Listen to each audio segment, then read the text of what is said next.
Good afternoon. Hope everybody's having a good weekend so far.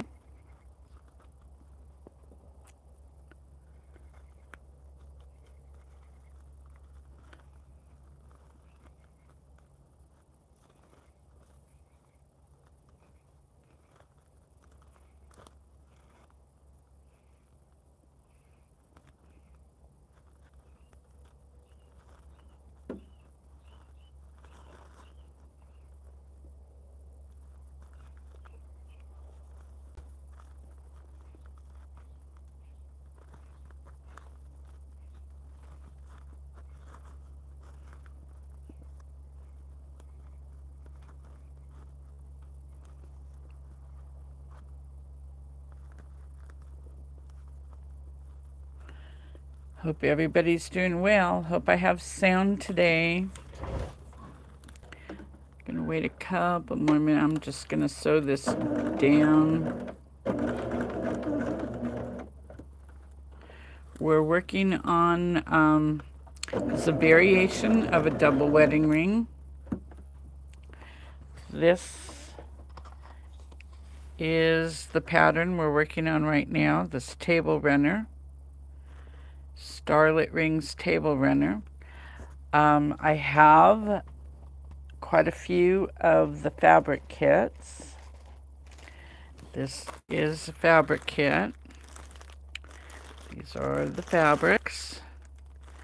This is, I'll show you the quilt. There's the table runner. It's really a beautiful one to wake up to in the morning, have breakfast on your table, bright, sunny, cheerful, but not overpowering. Let me get my cord straight. Anyway, I wanted to let you know that because today is Bob's birthday, I am going to put these on sale. They're regularly $72.95. I'm going to do 10% off. Brings it down to $65.65. That includes the pattern, all the foundations, the fabric for the front, and enough for the binding. So it's all in the package. And I'm going to run this sale for, let's say May 16th through till Monday, or till my show on Tuesday morning, Tuesday at noon, Western time. We'll run the sale. It's 10% off, celebrate Bob's birthday.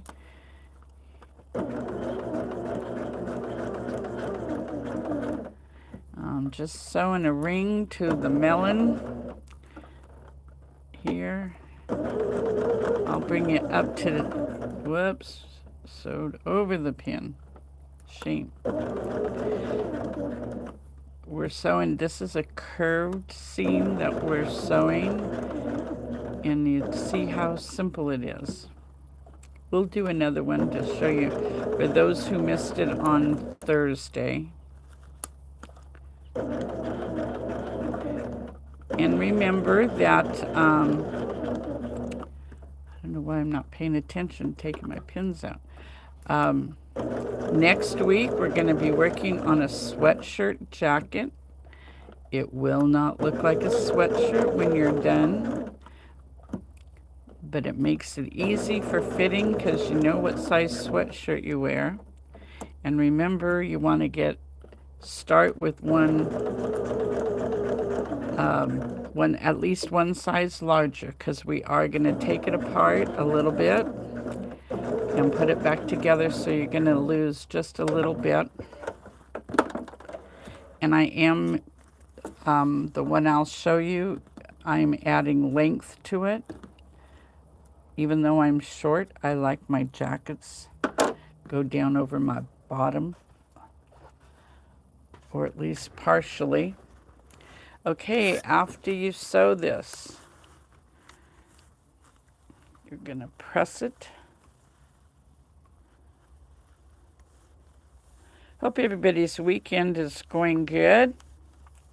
Off to a good start.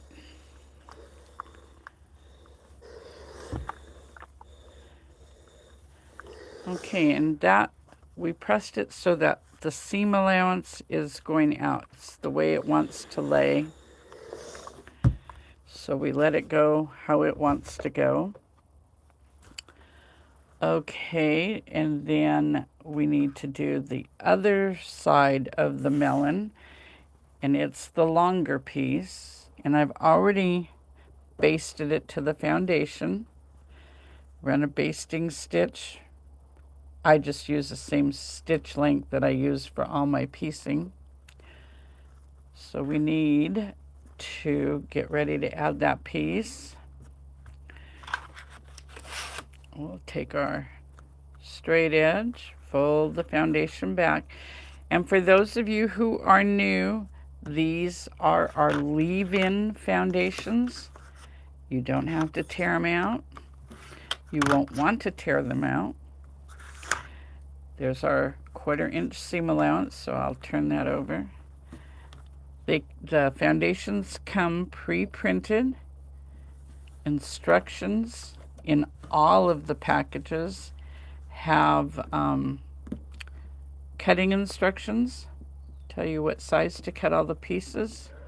That was always something when I did paper piecing. That was something that always bothered me, was they never told you what size to cut your fabric pieces.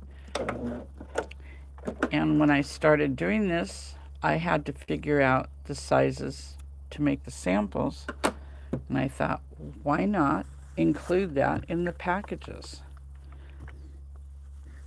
Save you time and trouble. When I was paper piecing, it was a lot of waste, because invariably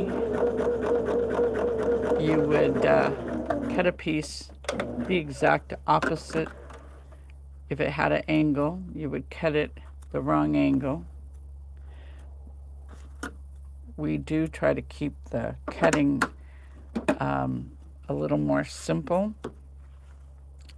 Want to trim this off on the dotted line.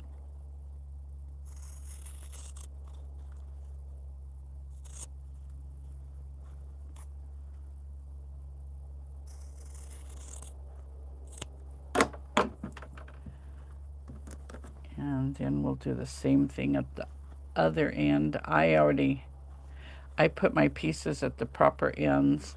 The instructions show you exactly what colors to put where. And if you aren't using our fabric kit, you're using your own colors, it tells you how to label them, so you can follow the instructions to know where to put which color. We try very hard to make it as simple as possible. My point is I want everybody to enjoy this process and be proud of what you end up with, and do it in the simplest manner possible. The only tool you need to make virtually any of our projects is an add a quarter ruler. We really recommend.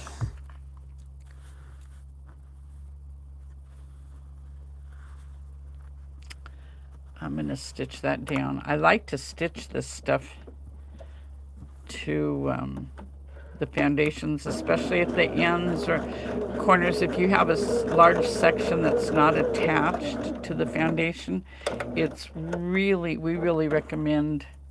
It's not, you don't absolutely have to. For years I didn't, but then I discovered that there were less mistakes or less distortion of the blocks if you do stitch it down, or if you want to spray baste it. I recommend using a spray baste that will dissipate with some ironing, when you iron it. And of course I use steam, which really helps make the spray-based, dissipate. Okay, so this is going to go like this. Before we add it, we need, there's little marks in the seam allowance on the inner curve. You don't have to cut that triangle out, just make a snip, and you don't want to snip this solid line here. That's your stitching line. But you want to get up fairly close. It makes it much easier to stitch the curved seam when you snip it.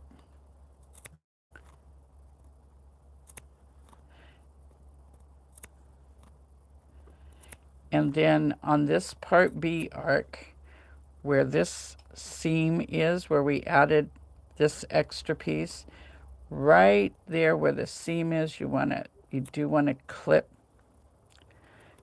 up. See how I've clipped that? Clip it up close to the seam. And I'll tell you why. Because this is a straight line that you'll be stitching, and then it's going to go to a curved line. So you do want to be able to open that up, and you'll see why right away. So I want to put a pin right here at this intersection of this solid line and this stitch line right there. And I want to match it to this seam, this where the other arc is, the short arc is sewn onto the melon. You want to match that right there, put a pin through, and you want to come out on the solid line on the melon that's printed on the melon side. And then you want to match the edges of your two pieces of the melon underneath and the piece you're adding, the arc, your piece B. And then hold your pin perpendicular to your fabric. This is one place you don't want to rock your pin like you normally would. You know, normally you would just take your pin and move it up like that. But there's like, 1, 2, 3, 4, 5, 6 layers of fabric here. So when you rock your pin, you're really going to move the top layer up, the bottom layer down, so that makes your intersection here won't be matched. And that applies to traditional piecing as well. When you've got a point, especially when you have more than 2 layers of fabric, that bulk will move quite a bit.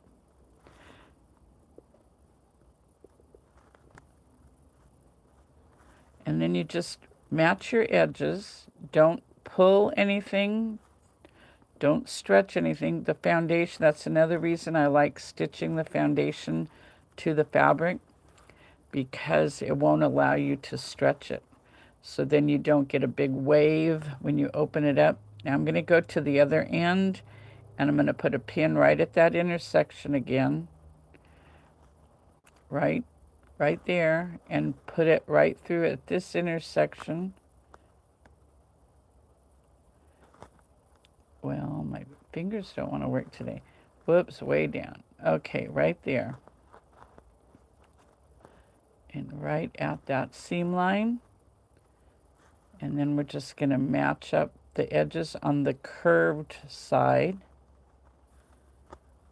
And hold our pin perpendicular. Don't want to move those fabrics. Put a pin in it down there, so it stays right where we want it. And now you see these two pieces, they don't look like they go together at all. But that's your straight edge. So we're going to turn it. You pivot it. That's why we clipped it right there. And you match these edges. And you have your straights matched. And I like to even put a pin back here to make sure that my seam line, put a pin in there, make sure, oh, and it came right out on the seam line there. I'll hold it tight, put the pin in, and then I'm going to work my way back around to meet up with where I pinned before. Match those edges. And I know a lot of people don't like to pin, but if you want to avoid unstitching, I really recommend that you just take the time to pin it. And I found the clips, I like using clips, but not for this curved seam, because I like to leave the pins in right up to, so that as I'm coming along here stitching, I like to stop the needle. I keep it so it stops with the needle down, and then pull my pin out as close to my needle as possible to keep everything right where it should be.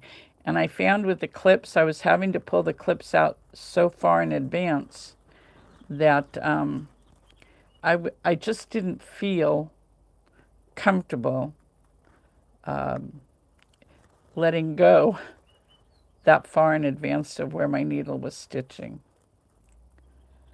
So don't be afraid to pin. In the long run, it will save you time because you will be unstitching far less than you would if you don't pin.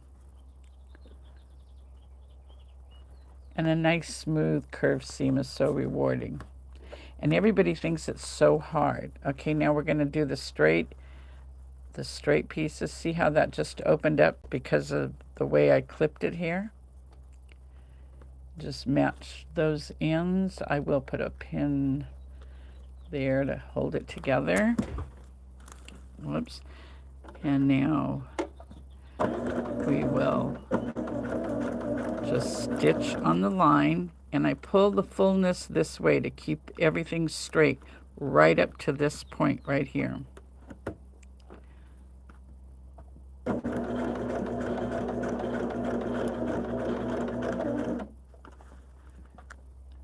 And go right till I can see that cross, the line of stitching that goes across. I lift up the presser foot and I push this extra fullness towards the back now, because we're starting on the curved, the curved seam. And I just work the fullness as I go with my left hand, just kind of, and it's like you're sewing a straight line.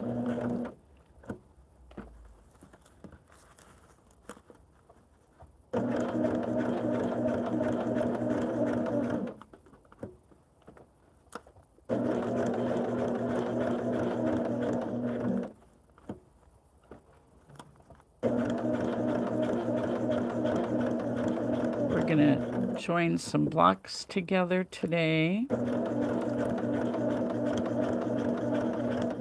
And next week is jacket week. And then the following week, we are going to be making the modern sampler. And it's named Modern Sampler because I don't think Grandma had batiks to work with when she made her samplers. And I've made this quilt always.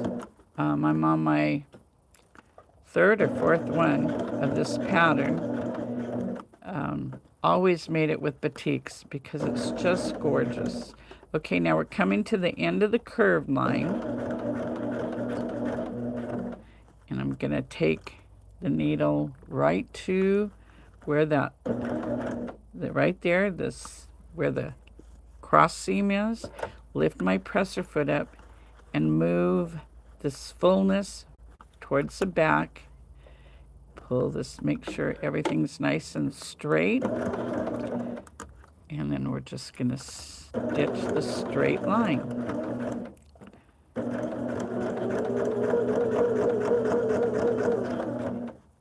And you can back stitch at both ends if you want. It's all getting sewn together to other pieces, so I don't usually worry about it. And there we have very nice point and a very nice point there. Now we're going to just press it. And I start by just putting the nose of my iron along the seam line. Whoops.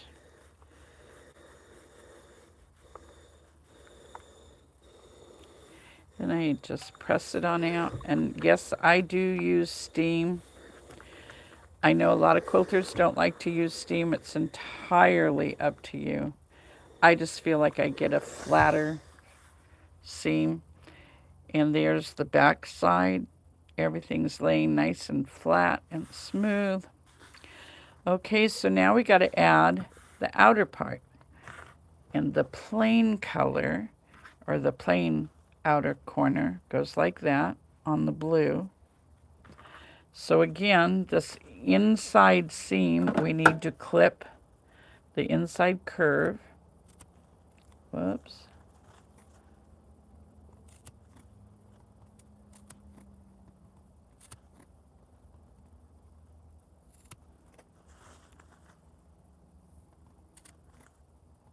And I forgot to bring out the big, we have a big quilt that measures, I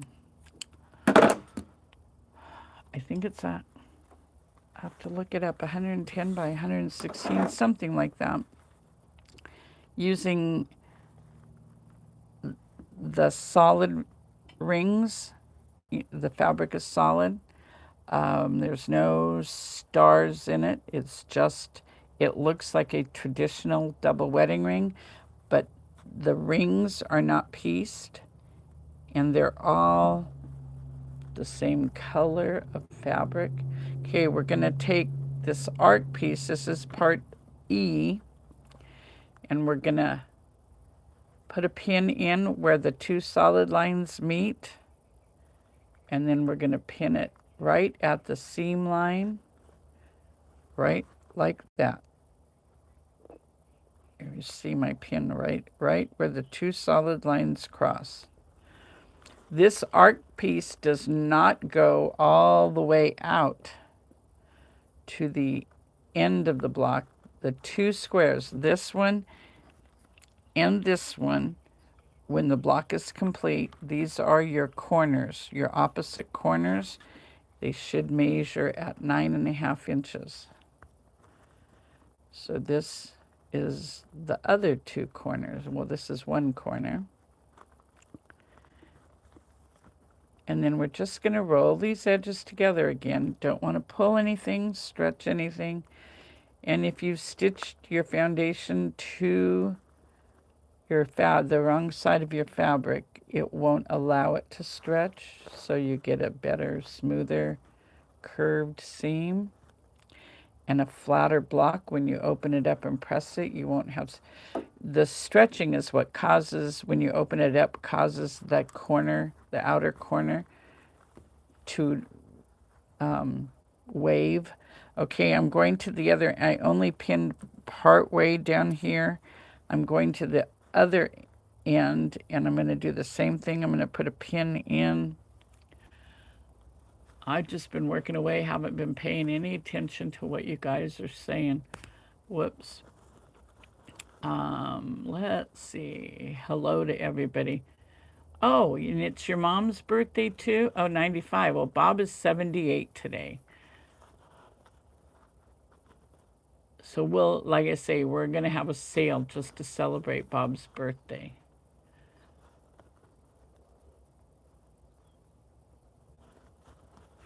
Anyway, we're going to put our pin in at the end where the two solid lines come together. And then we're going to put it in right here where this piece is sewn onto the end of the arc. And you want to make sure that you get it right at that seam line. I'm sorry, and it comes through where the seam crosses a solid line. And then we'll make sure our edges should match up just fine. Hold that tight and put my pin in. And then I'm going to start matching the edges, working back towards the center.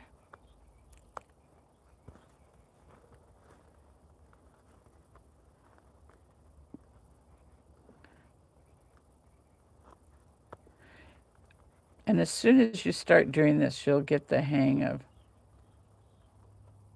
of how to roll those edges.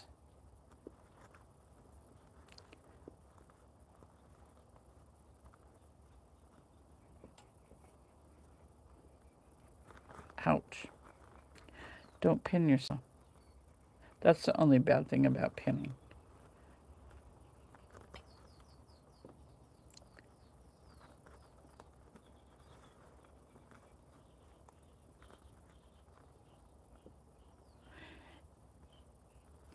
It's pretty, it goes pretty fast, and you get the hang of it.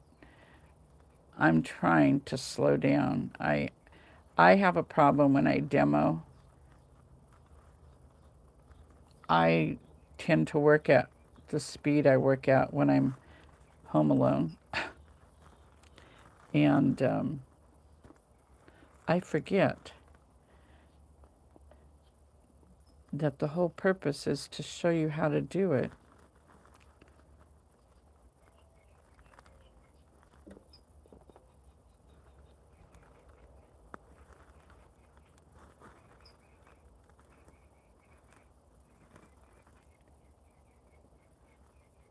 I have the door open and the birds are just humming away. Okay, I'm gonna take that one pin out and get this smoothed out. Fits perfect.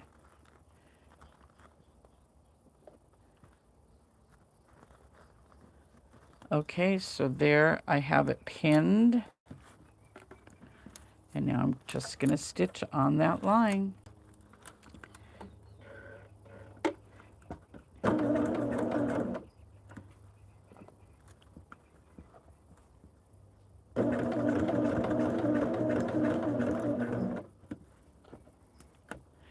And then as soon as I can grab that the edge on the left, I do to help feed the fullness through, and it makes it seem like you're stitching a straight line.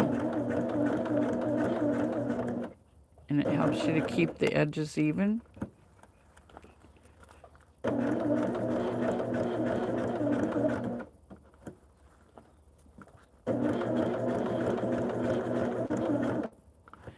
And the nice thing about this is when you get both corners sewn on, your block is done. You don't have to do any extra trimming or anything.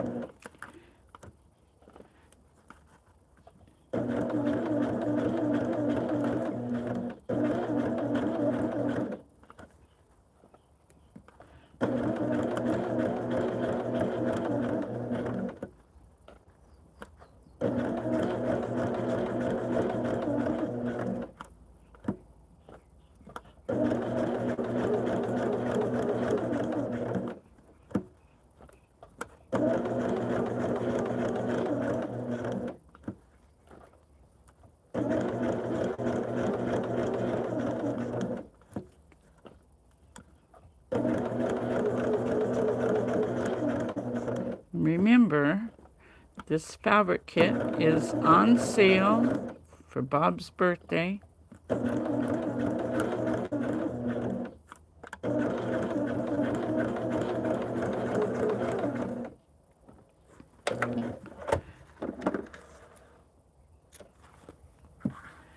And if you've watched me for any length of time, you know I'm really over the top about cutting the threads.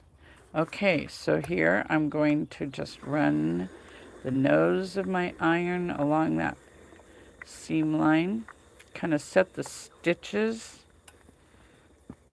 and then I press it out.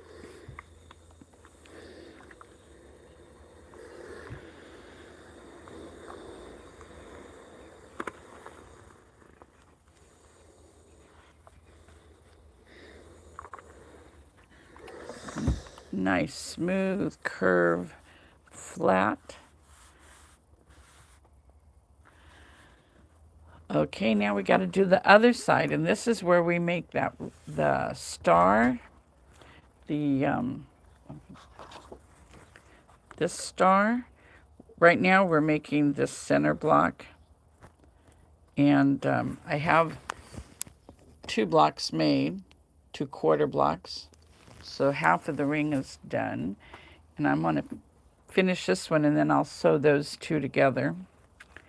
And then we'll work on the 4th one so we can put the whole ring together. I've already pieced these. It's just 1, 2. And it tells you in the pattern which side is the darker of the 2 fabrics, which side's the lighter, so that you have consistency throughout the pattern. And this one, I don't even pin. I'll show you how. I match my corners.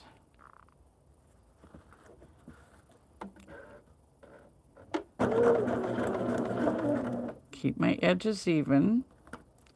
And I fold this back and make sure at that quarter, see how this line comes down here? I make sure that point matches the seam, this seam here. And I'll do it as I get a little closer. I'll double check it. Make sure that it's going to match. It looks good to me.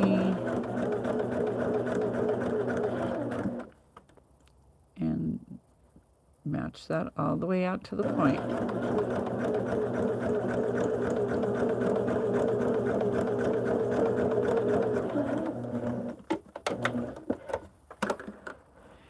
And then this is when I cut my thread, I also cut across there on that dotted line, broken line, whatever.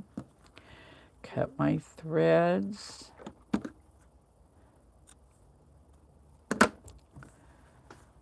Okay, threads everywhere. Open that up, and that looks pretty darn good. And I press my seams open because you have 3 layers of fabric on this side and 3 layers of fabric there at that point. So to avoid having a little bump, it presses that nice and flat. And you have, with the foundation being with your fabric, it helps on the stress of the seam. It gives it a little extra support. So it's perfectly fine. And this is an inner curve, so we're going to clip this at the marks.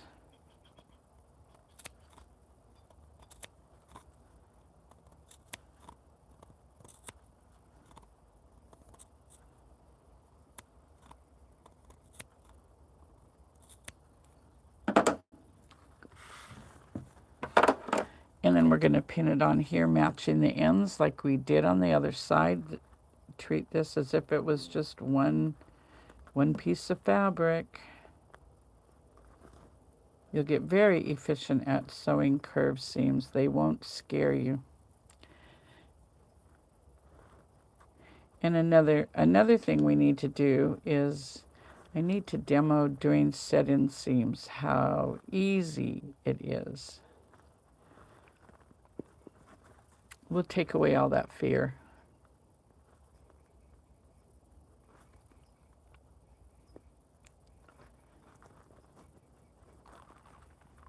I have some really neat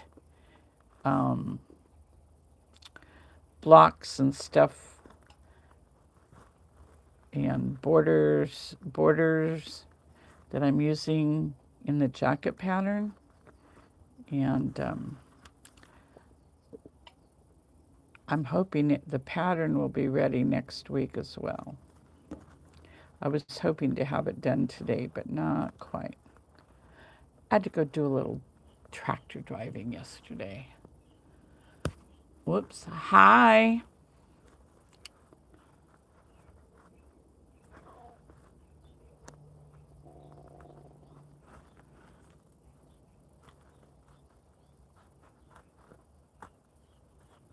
Those edges are nice and even.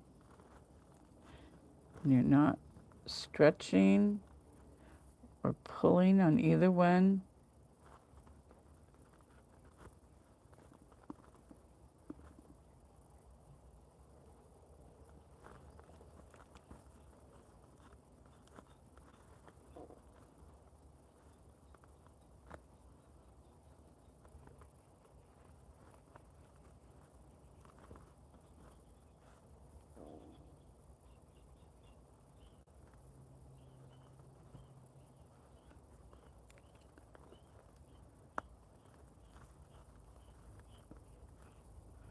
And don't forget to join our chat group on Facebook, Easy Piecing Chat Group.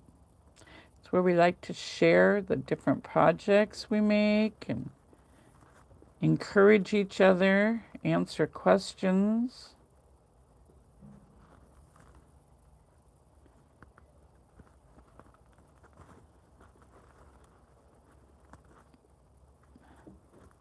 Fits perfect.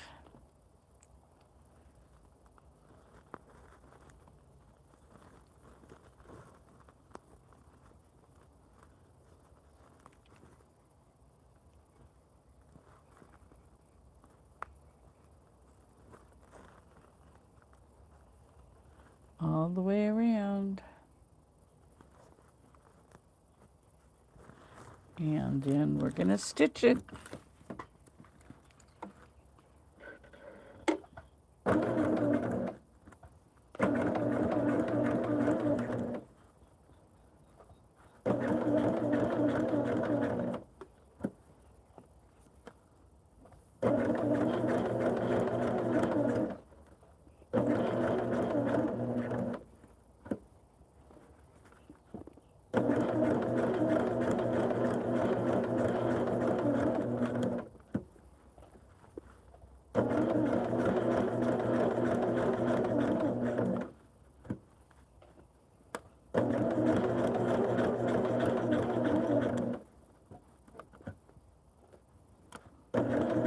You know, another advantage to our leave-in foundations over paper is paper really dulls your needle quickly. And I mean, I paper pieced for years. I hated the process, but I loved the finished product. Although, I mean, I hated taking the paper out, and I hated that when you took the paper out, you had no more stability, especially if you had bias edges anywhere. And I didn't realize how quickly it dulled my needle. And when you get a dull needle, your tension goes wonky. And I would always blame my machine, not my needle. Changing the needle was always the last thing I would think of in trying to fix it. But our foundations are an actual fabric. They're a non-woven fabric, so they won't allow your bias edges to stretch, which is another reason that I started basting the fabrics to the foundations. Just so much nicer. And use a regular stitch length. You don't have to use a little tiny stitch. So if you do make a mistake, it's easier, much easier to take the stitches out. And it will not ruin the I'm going to have a pattern for the jacket because it will not only give you instructions on how to deconstruct your sweatshirt, but it will include all the foundations and instructions on how to make the blocks and the borders and how to place them to make them fit your size jacket. So there's our block is complete. Cut some of these wayward threads. I tell you, I'm kind of, I don't know what the word is, but okay, so it's going to go up here. It's going to go up here. And see, we got 3 points to our star.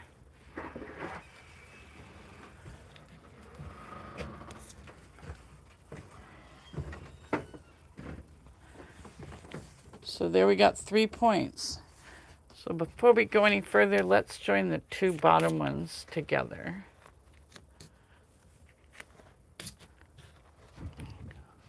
Put another pin in there.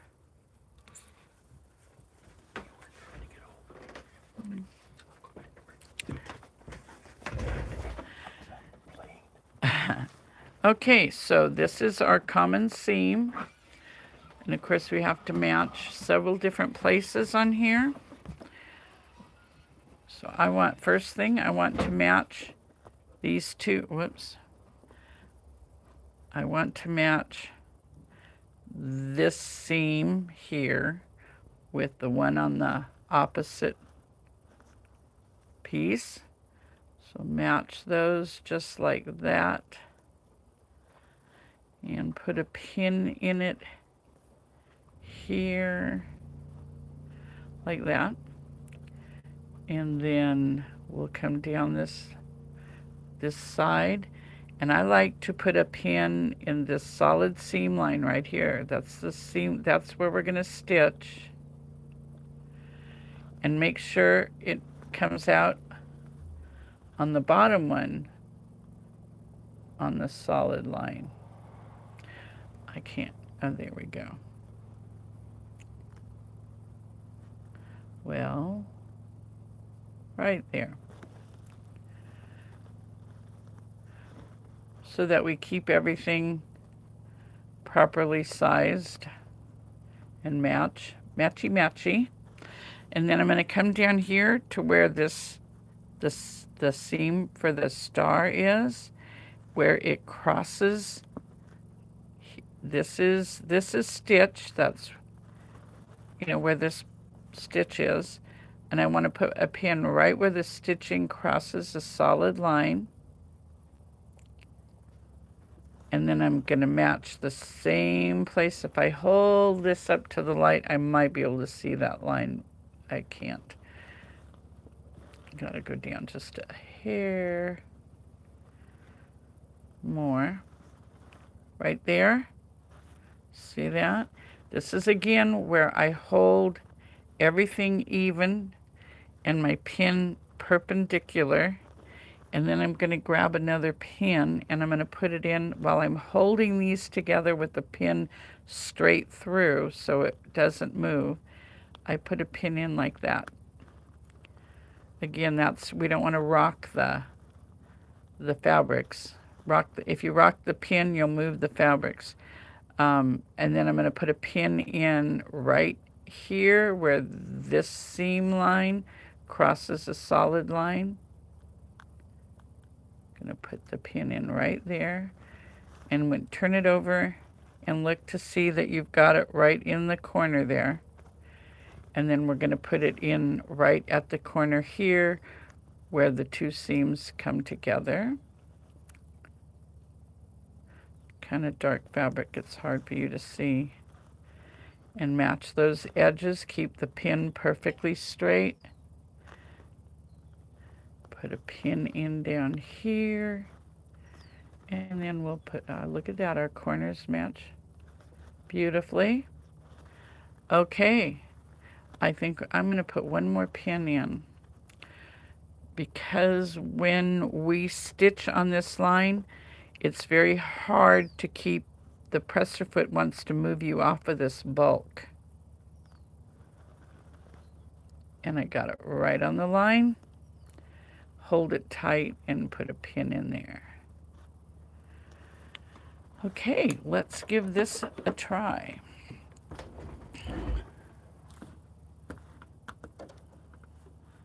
And I just pull that back. Take my pin out.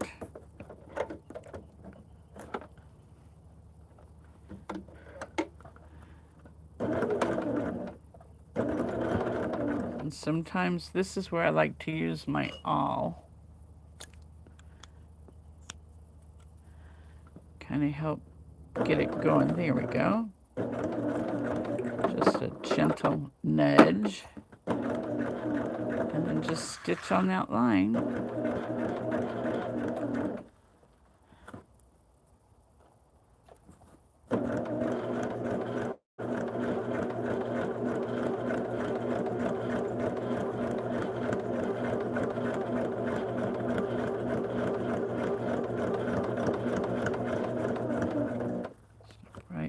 get to my pen.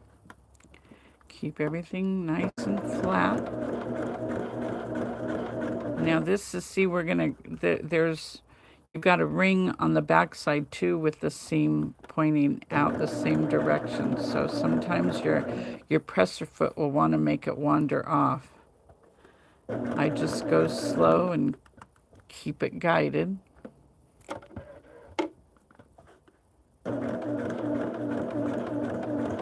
And you're going to come down. If you need to draw a straight line because you want to stitch right to that point.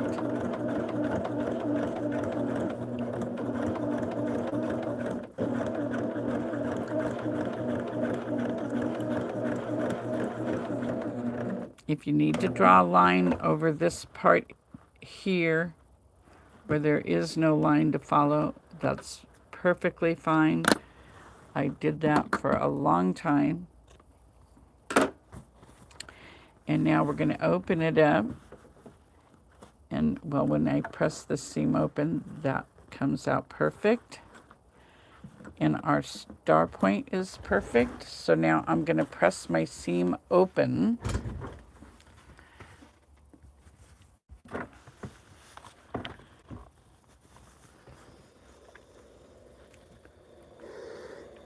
And try not to mess up what's already pressed.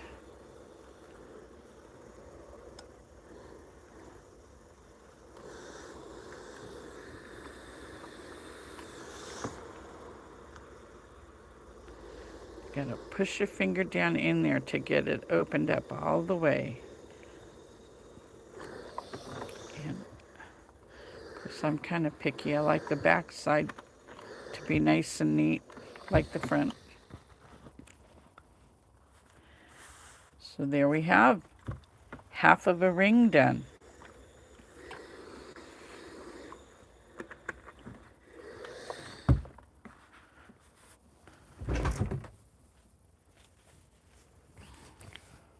Oops, sorry.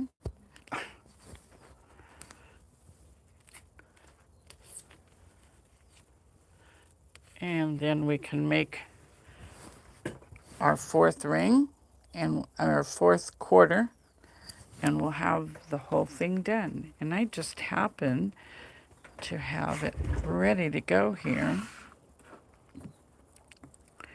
It's my outer corner, the other outer corner, the big arc. So we're gonna do same thing here. Oh, you know what? I want to show you the modern sampler that we're gonna do the week after next. This is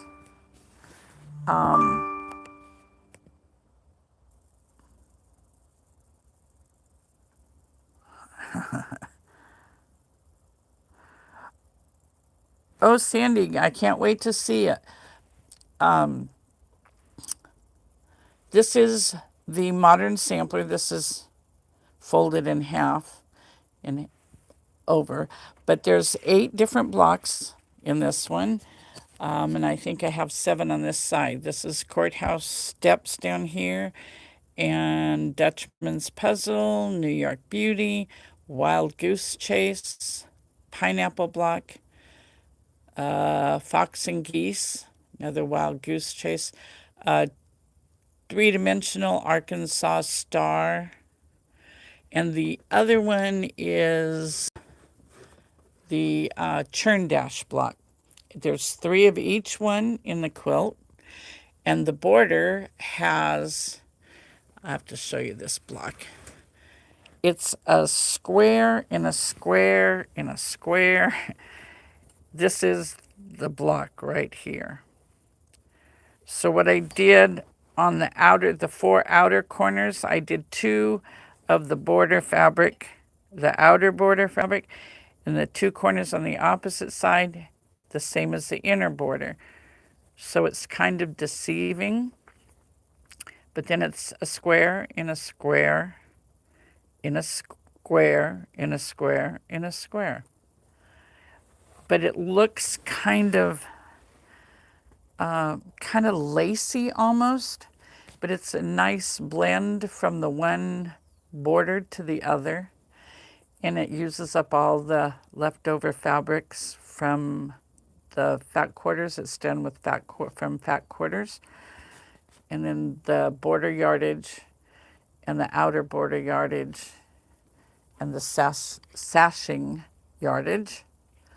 But this is the new version. This is the fabric line. It's from Riley Blake. And these are the yummy fabrics. And then this is this dark one is the outer border. And this one is the inner border. But I just messed this up, but you can see it's just, I mean, that's beautiful. Beautiful array of colors. So I have a limited amount of these, and they're regularly $245, which means no shipping charges. And they're on sale for $221.35. That's it, flat. No added shipping charges to it. If you're in California, you're going to have to pay sales tax. I can't help that. Can't do anything about that one. But so that's a good deal. And this is only through till Tuesday at 2 o'clock. So, and like I say, I have a limited number. I probably have maybe only, I don't know. But I can't get this fabric anymore. So it's what I've got is all you can get. I mean, that's all I can sell. So don't want to fool around and miss it. So getting back to our starlit rings, we're going to clip the inside curve of the first arc. This is part A. And if you were doing the regular traditional double wedding ring where this was your arcs are pieced, we have those blocks also, but the construction of the block is exactly the same. It's just that this would be pieced instead of one single piece of fabric.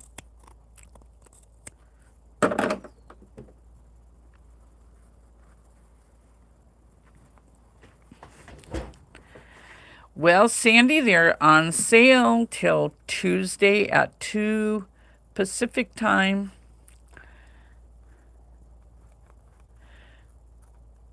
And I will be working on those, not next week. I want to give you time for those who want the pattern. This is the pattern. And the quilt finishes at 71 by 84. So it's a nice size quilt. I just love this one. I'll be working, it'll take us probably 2 weeks to do the entire quilt. I'll make at least one of each block, start to finish, to show you the entire.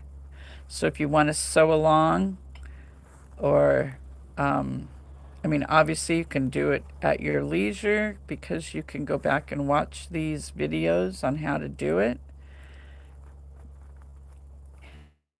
Great way we start with the simplest block and just work our way to the most difficult. Now remember, I only pin part way, then I go to the other end and match this point here with the point underneath, and then just start working my way back towards the middle.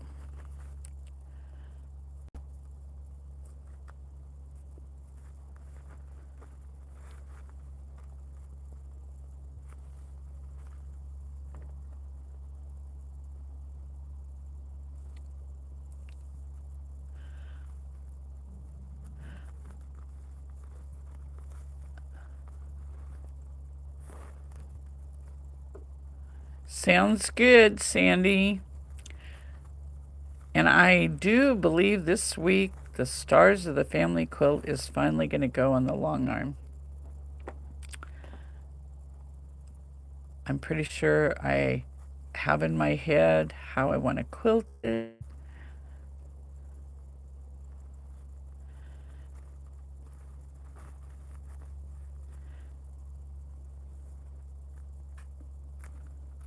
Oops. See, that's going to match perfect. It fits perfect. Makes this so easy.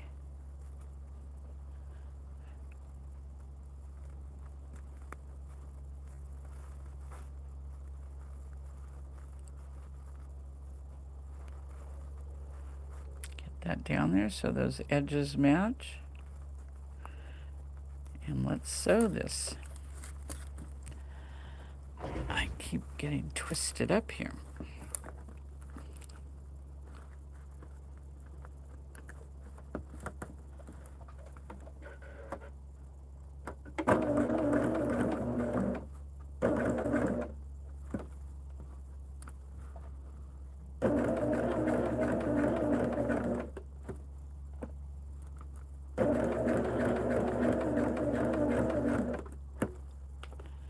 And remember, this is the same process as the traditional double wedding ring. We've just been doing a few variations this week.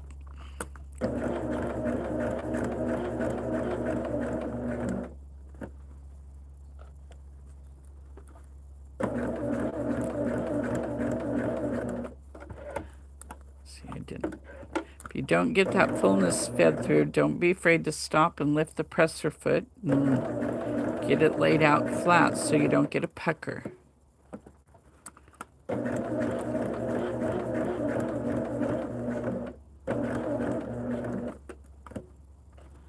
See, with the clips, I'd be having to take this pin out. And then I just didn't feel like I had good control with the clips. And besides, you know, it's really hard to teach an old dog new tricks. I've been using pins long before they ever had clips. And of course, it's like when I first started quilting, we didn't even have rotary cutters. Do you know what a hassle that was?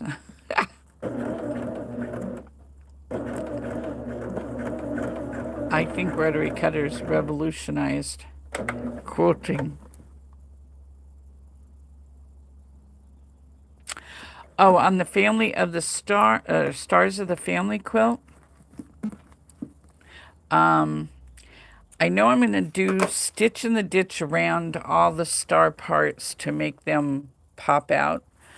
The background, I have some different filler kind of designs that I want to do. That's as far as I am. I mean, I have the different filler designs kind of in my head. Okay, so now we're ready to add part B, but I got to get the ends sewn on. So we will trim this down to 1/4 of an inch.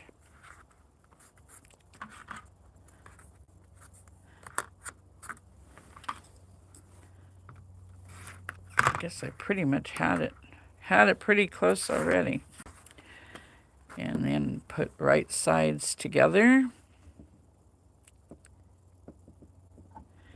And the pattern tells you how to set your colors, because we designed this for the rings to intertwine, or look like they intertwine. Where's my foot pedal?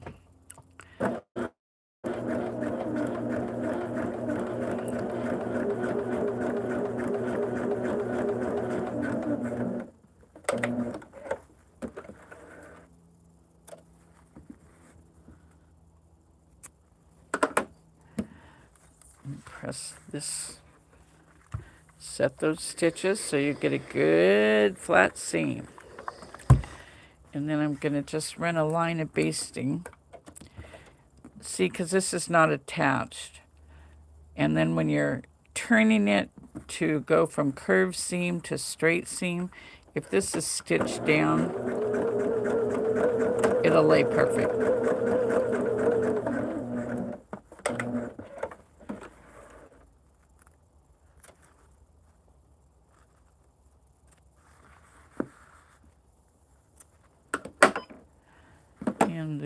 I'm going to trim on the dotted line, broken line. It's not really dotted, it's more of a broken line.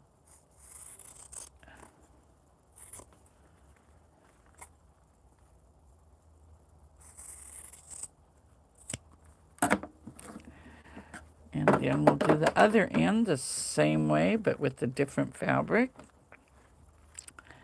And we'll turn that over.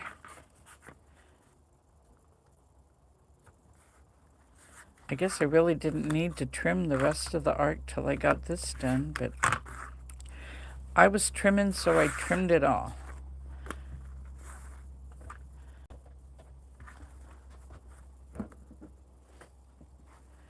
And right sides together, edges even.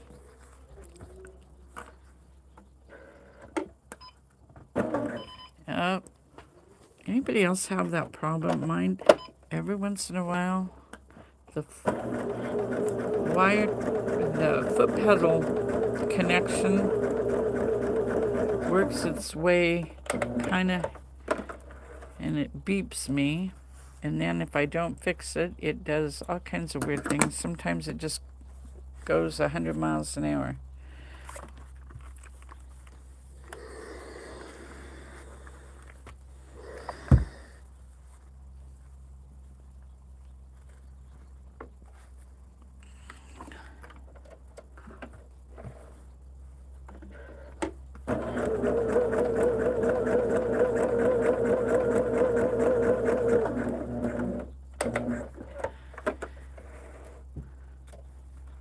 So beyond the modern sampler stuff, I have not decided yet what projects I'd like to do. I'm still working on the Hexies and on the big what do I call this one that's still on the board? I haven't got any more done since the last time. This one, I do have about almost all of the Hexies sewn together so that I can applique them on the background. And I think I told you that I started appliquing them down with a clear poly thread on the machine. So I might take a few minutes out next week from one of our shows to show you how I do that, because I really, really, really want to get that one done. That's going on my old iron bed frame, guest bed. And remember, I clip where this cross seam crosses the solid line where we're going to be stitching. I clip up as close as I can, and then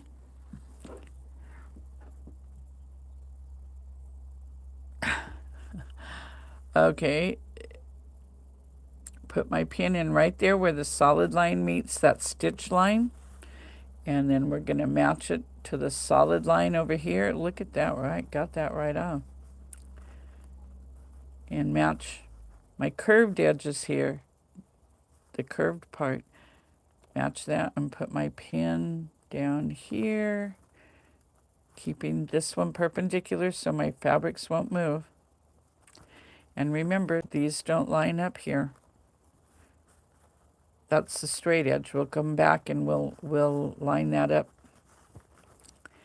So then we're going to just start rolling our edges together.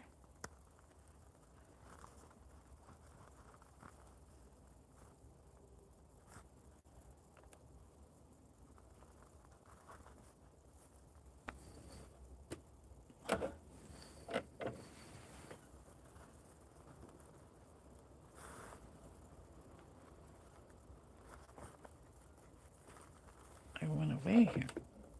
There we are. Just roll the edges, and I don't even go quite all the way to the middle.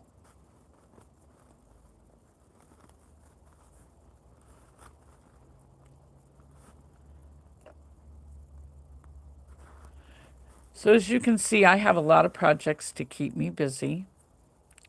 Whoops, nice bent pin there.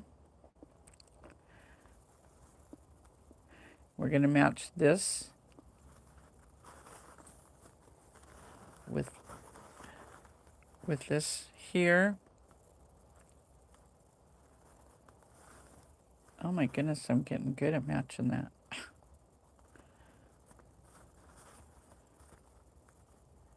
And hold that pin perpendicular, straight across. And pin it up like that. And again, don't worry about these not matching. We're going to match the curve first.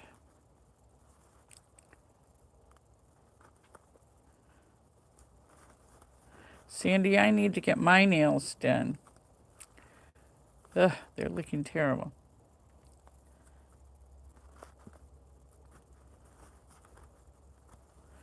I've been gardening.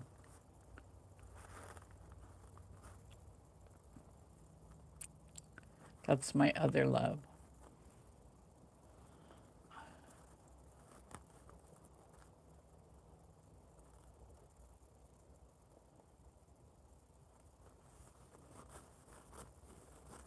Oh yeah, ombres. That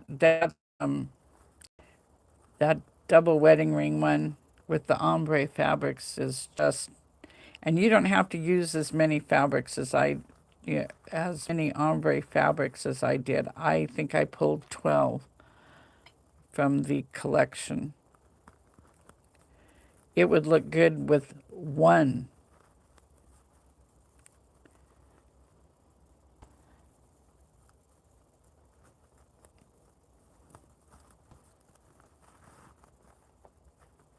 As a matter of fact, my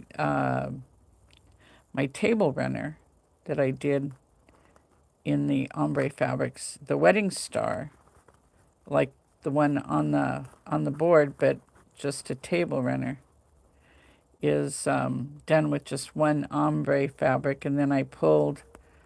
It went from like a coral. See, sometimes if you have a little extra in there, it's because you didn't ease it quite right. So I will unpin and work my way back. I don't want to get a pucker.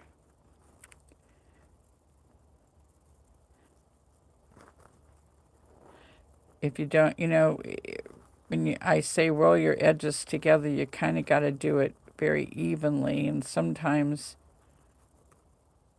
I'll push one more than the other. See, there it fits. Okay, then we got to go to the ends and make those straight lines match.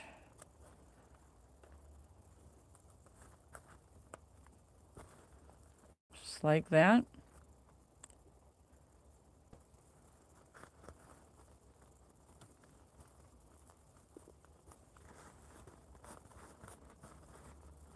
Hello. Okay, then we're going to come down here and see how that opens up where I clipped it, so you can turn it to match your straight edges. To go from a straight line of stitching to a curved line. Okay, let's go down here and we're going to start stitching.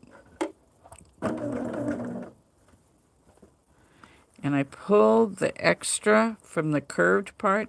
I pull it towards me and keep this nice and straight.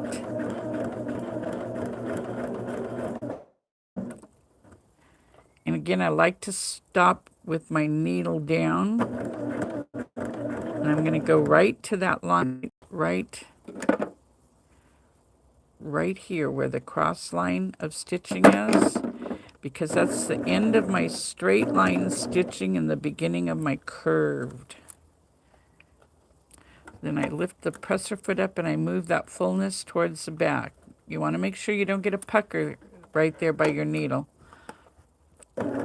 And then just start stitching on the curve line.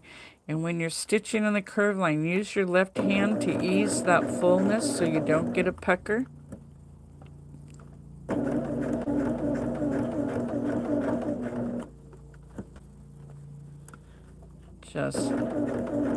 I kind of pull a little bit to make sure the two edges stay together. And to ease the fullness. Now see, I have a little extra there. I'm not going to let it pucker. I'm going to lift my presser foot and pull my pin out. Whoops, I really messed it up that time. There we go. Make sure my edges stay even.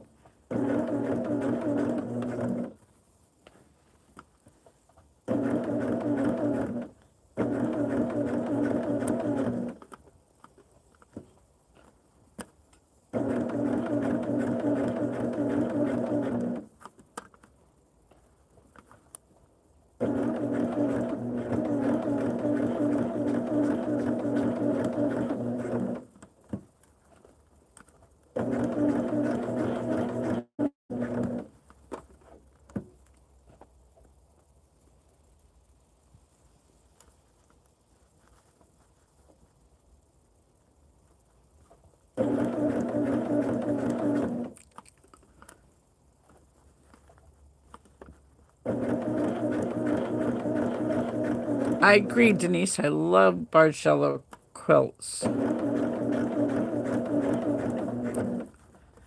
And I suppose there's a way I could figure out to make it easier to do on our foundations.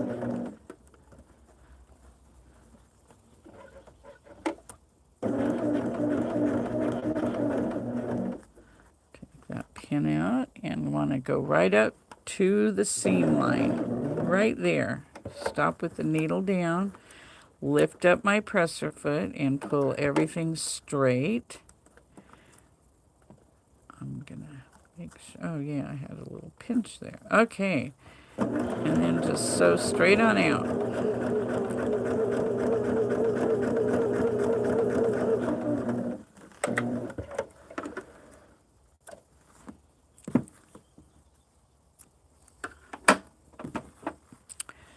Okay, let's see. Got a good point there. And a good point there. So now I put the nose of the iron. I think this kind of sets the stitches before I give it a good pressing. Press it on out. Right on around. Everything's nice and flat. And all my seams in the back side look good. Okay. Yep. Now, we got to add the plain corner goes on the blue side because this ring that we're putting together, the blue makes the solid center ring. So this gets the outside. So we're going to clip.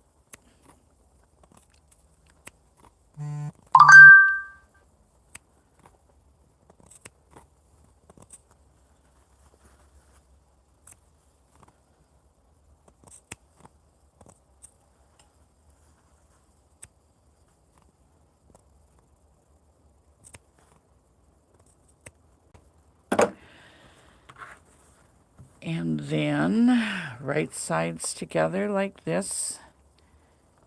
We put our pin in at the end where the two solid lines come together, and we're going to put it right in here.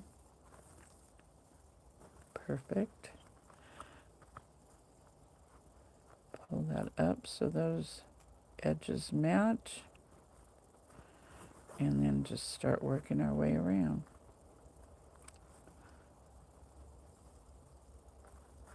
The reason that I only go part way and then start at the other end and work back is just like I did on the last piece. If you don't roll your edges evenly and you have extra fabric on one side or the other, usually it's the top piece, you can work your way. When you get to the middle, when you're pinning, like now I'm going to go over here and do this side and then come back, and you can see if it's going to lay flat or not.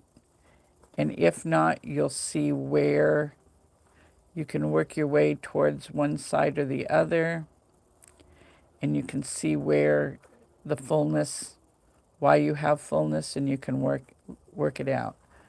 It's better than if you start at one end and work all the way to the other end and, oops, I got too much on top or whatever. It's better if you even out the space more in the middle.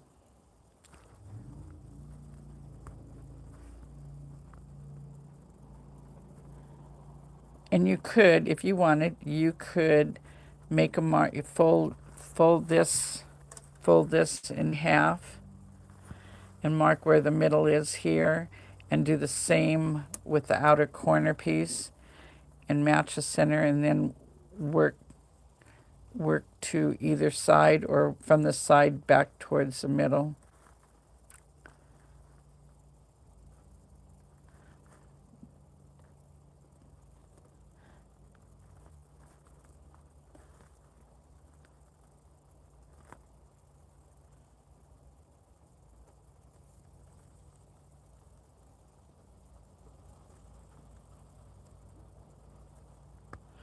Oh yeah, I'd be happy to do any. I have some butterfly blocks that I don't even have.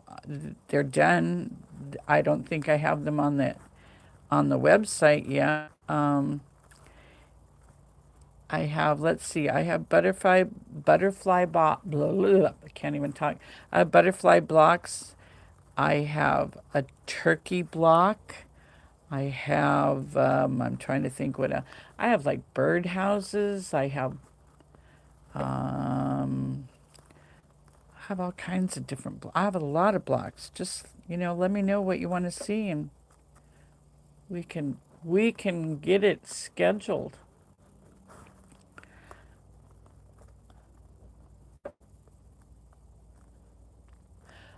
When I started this, my dream was just design blocks and have you guys design your own quilts using my blocks.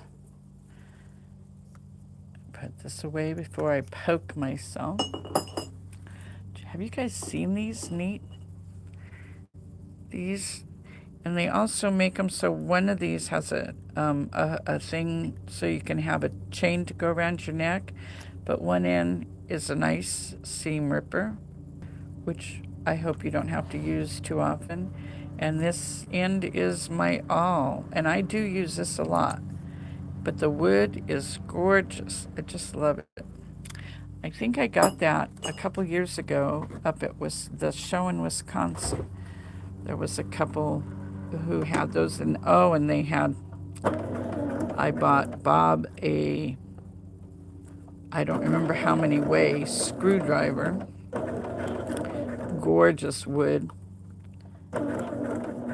that had the different tips. It's beautiful.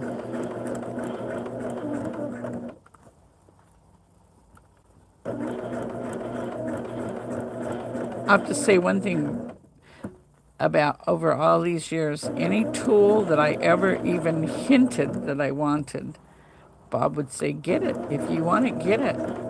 Never ever say no to tools. But that's the mechanic in him.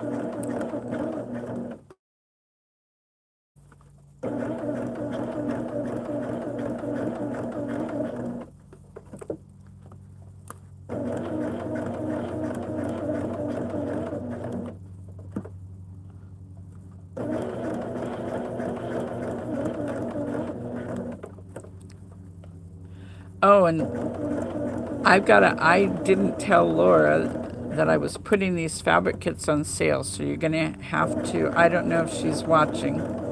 I don't think so. I think they're busy today, but I will have her do the code for that. Darn, I should have done that before I said anything. If you order it before the code comes out, I will refund you the difference right away. So, but I'll have her put it in there. She takes care of all that stuff. What would I do without her?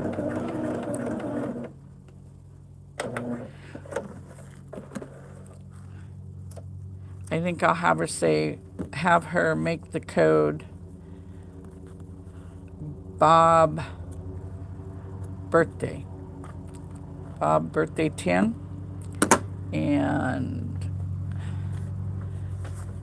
but it won't work yet.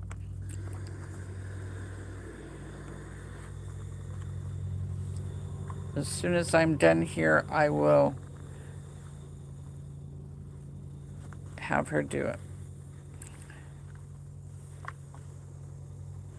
See how smooth and beautiful? And the back looks great. Oh, I love it. Okay, now we got to do our last star point. I don't know why the other day I kept going, it's got to go like this. It's got to go. No, it goes like this. So I'm going to put those right sides together and match the corners. I'm going to stitch down part way and make sure when I fold this back on the quarter on the seam line that they match right there.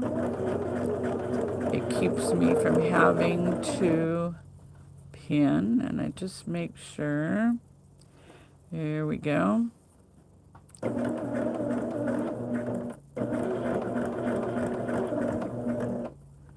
And if you don't feel comfortable doing it that way, by all means pin it.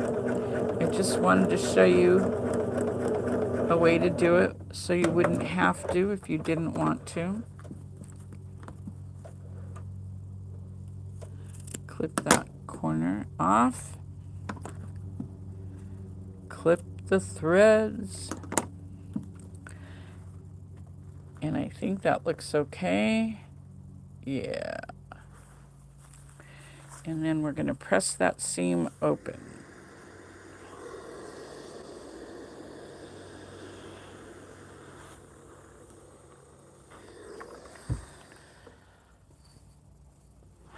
Okay, there we have it.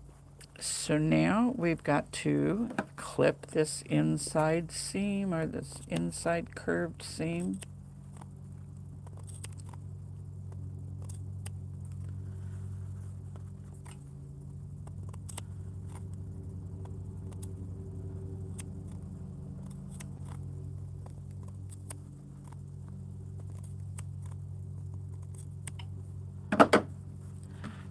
And then we're going to put it on here just like we put the other outside corner on.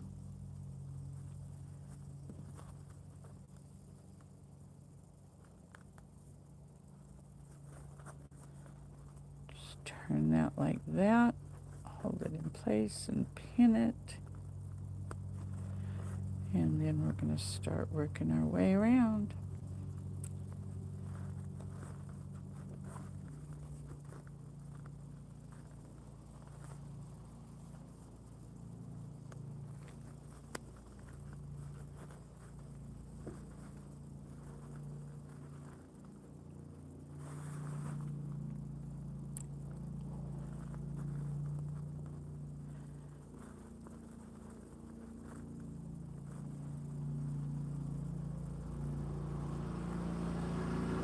I hear a lawnmower going.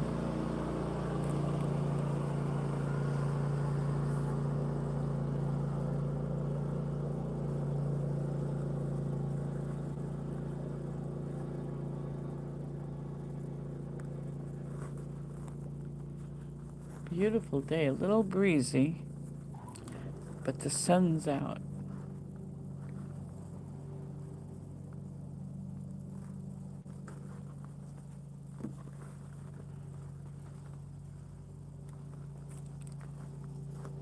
bit.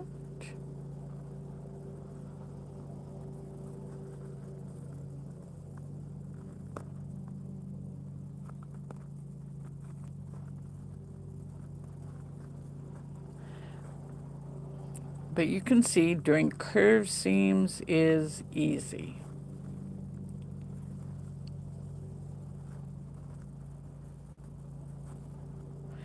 Not to be feared.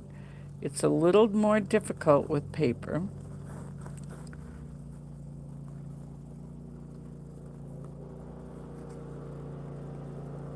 Which is another reason why we love these leave-in foundations.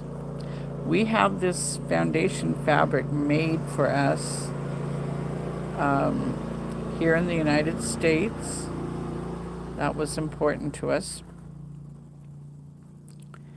And we told them what we wanted, and they gave us samples. And this is what we picked, and we've been with the same company and the same exact fabric for about 12, 13 years, I think, something like that. So it's always the same. And we do sell it blank, pre-shrunk. Very important. The shrinkage is a fairly big amount, and it shrinks more in one direction than the other. So you always want to, I hear people say all the time, oh, I could just go get some interfacing and do that myself. But the problem with that is it shrinks so much, and like I say, more in one direction than the other. So you're going to lose your accuracy big time. And it's pretty hard to shrink it completely with just your iron at home. So we do sell it blank. I think it's 16 inches wide by 3 and I don't know, it's not quite 4 yards, I believe, in a roll.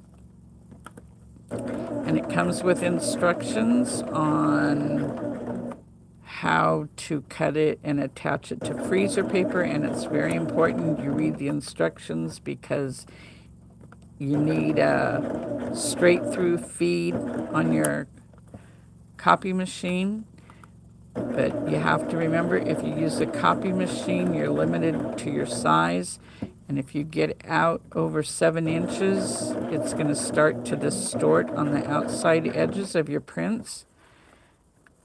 Which is why anything we do that's over a 6-inch block, doing it on our foundations is probably cheaper than doing it on paper. Well, it is cheaper than doing it on paper. And it's more accurate. Because like I say, the printers do distort the outer, at least the outer inch around the paper. So unless you have a very large printer at home,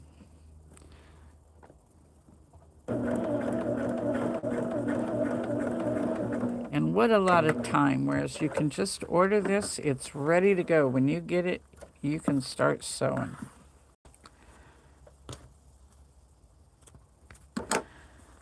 Okay, let's give this a press.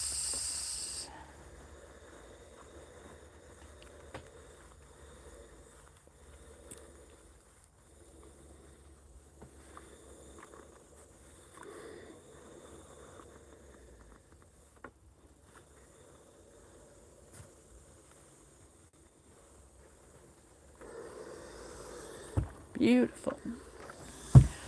Okay, let's see if I did this one right.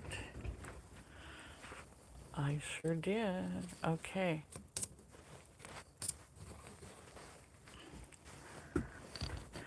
We're going to sew the top half of the rings together.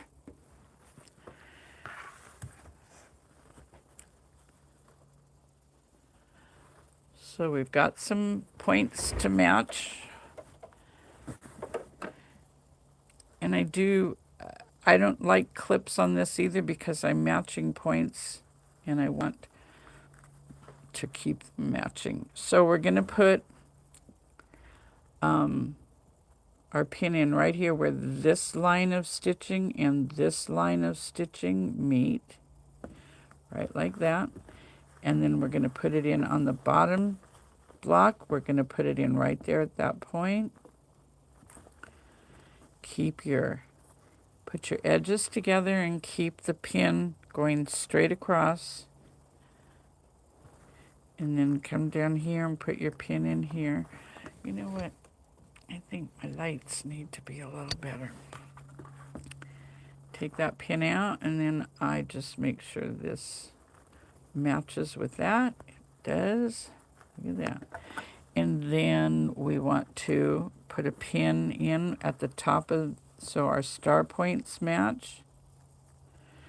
Put it in right where the stitching line crosses our solid line where we're going to be stitching. And then find the same place on the other one. Got that there. And again, I keep my pin, if I rocked it, I'm going to throw the point off a little bit. It may not sound like much, but anything you do to keep it accurate is best. And then we're going to come down here and we're going to match these two seams right like that.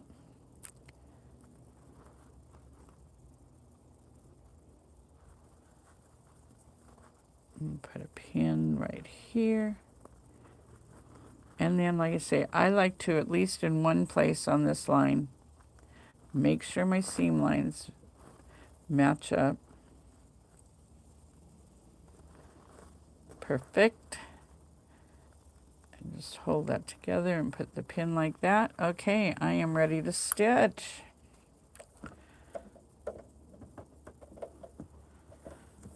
My threads all lined up there. And this one I am going to do back stitch and then pull my pin out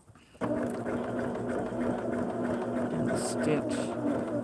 And you want to make sure you stitch right at that point. And this is kind of thick, so get my awl out here. Kind of help guide this. Get my pin out. Let's do, there we go.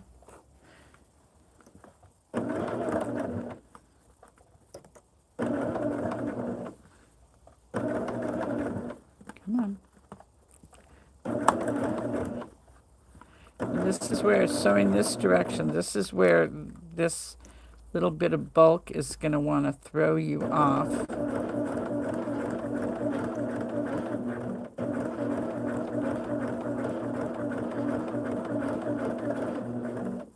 Just go slow and it goes beautifully.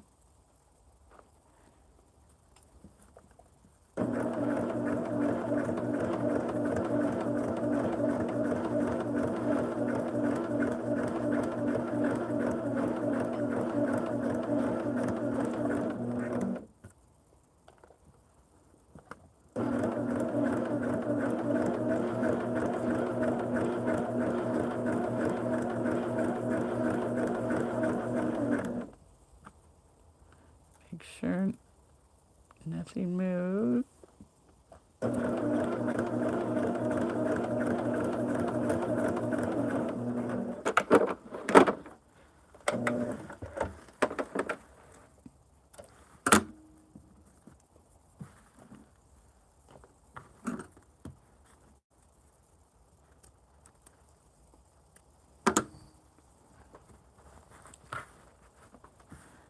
Beautiful, beautiful. Perfect. Yay.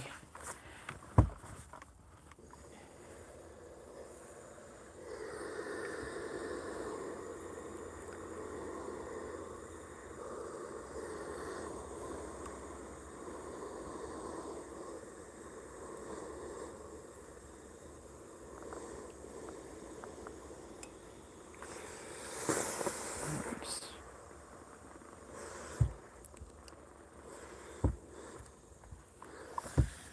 Back side looks really good.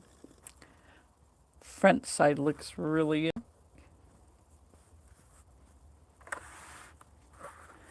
Now let's get the other half down.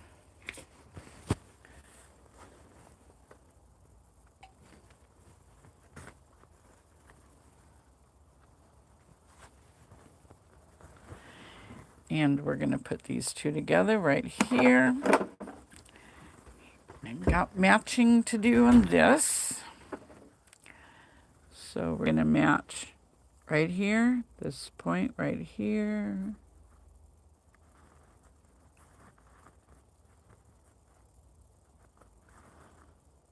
Right there to right there. And hold my pin straight. Put my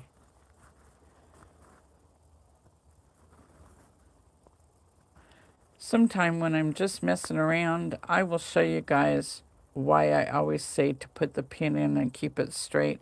I'll do one where I rock it and I'll show you how it will, what it does. But I don't want to do that with this one. And we match that point with the same point over there. Perfect. Keep that nice and straight. Ouch. Catch my finger underneath. Okay, now at the center, I put a pin in right here at the point, and then I put the pin in right here at the point. Bring those, make sure everything's nice and even and flat. And then I put a pin on this side in the seam allowance to hold it open. Take this one out, put it on this side. Hold those seams open. I'm going to go back over here and put a pin in the solid line. Make sure, oh, look at that, it matches. Now I just hold it with my fingers, hold it tight so it doesn't move. And then I put the pin in like that. And we'll come down here and we'll match the same thing. The point for the star. Right there. Bring another pin in here. And then this point right here, right where those two come together, and right here. This is kind of dark, so it's hard to see. But it's where those, where this one and this piece here come together. Keep that straight. And put a pin in like this. Match my two corners.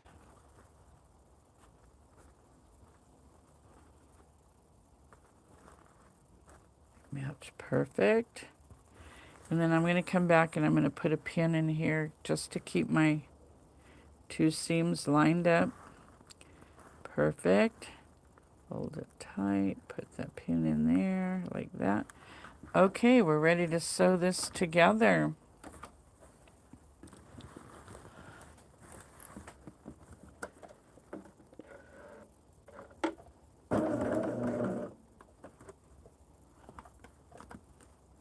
And I like to keep my awl handy. Because we're coming to some pretty thick layers.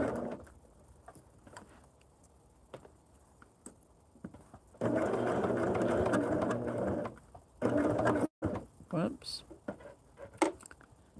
Come on.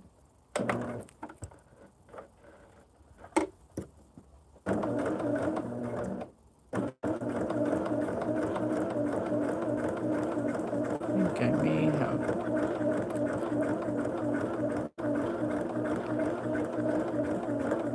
This is where it's wanting to throw you off the line a little bit, but just go slow, keep it going.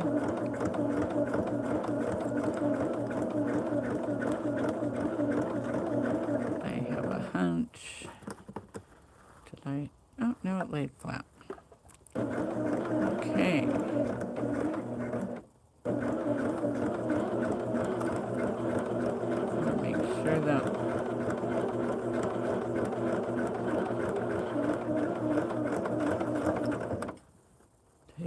pins out.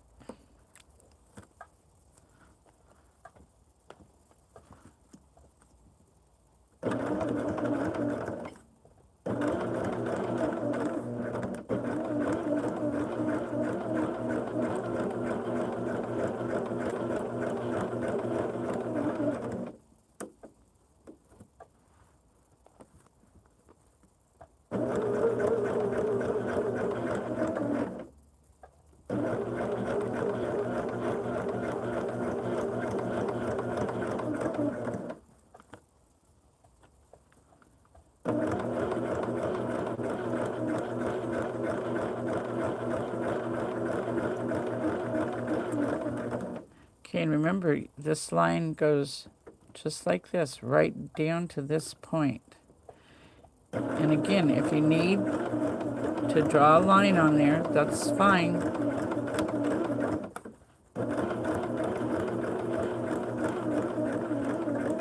I know I ran over my pins, but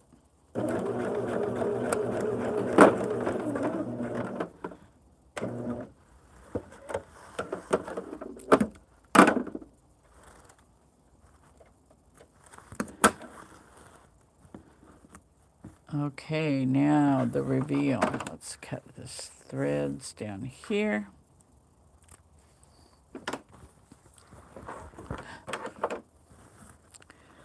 Okay, that looks, when you press it and you open the seams, that's what tells. Okay, I'm off a little bit there. I'm a little shallow. That's where I had trouble going, getting my machine to go through that. So see, I'm off just a little bit. Where's my line of stitching? Yeah. I'm gonna pick that line of stitching up there.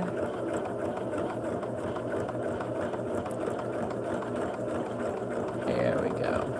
Whoop.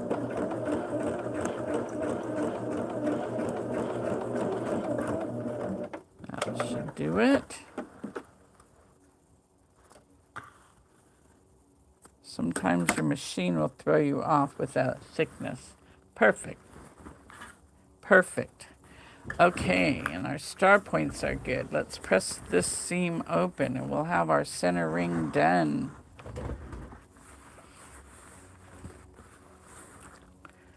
Get my patterns out of the way.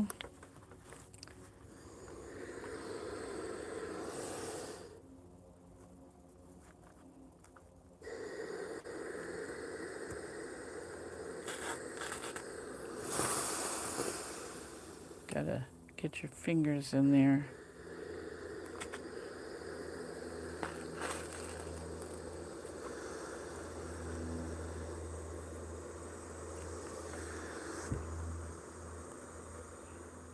Open that up.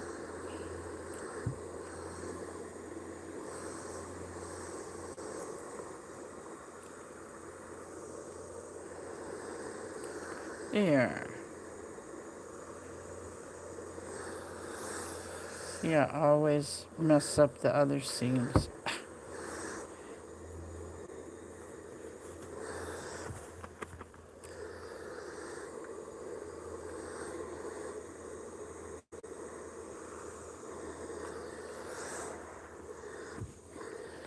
And then I like to turn it over. I got all my seams laying flat now. Oh, look at that.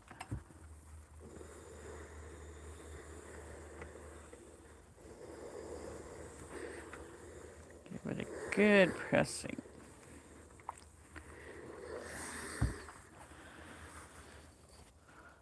Mine over the, I guess it doesn't matter. It's gonna,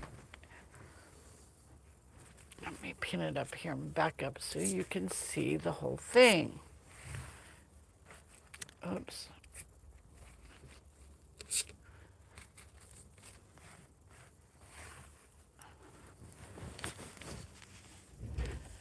There we go. We got our center circle done. Beautiful. I love it.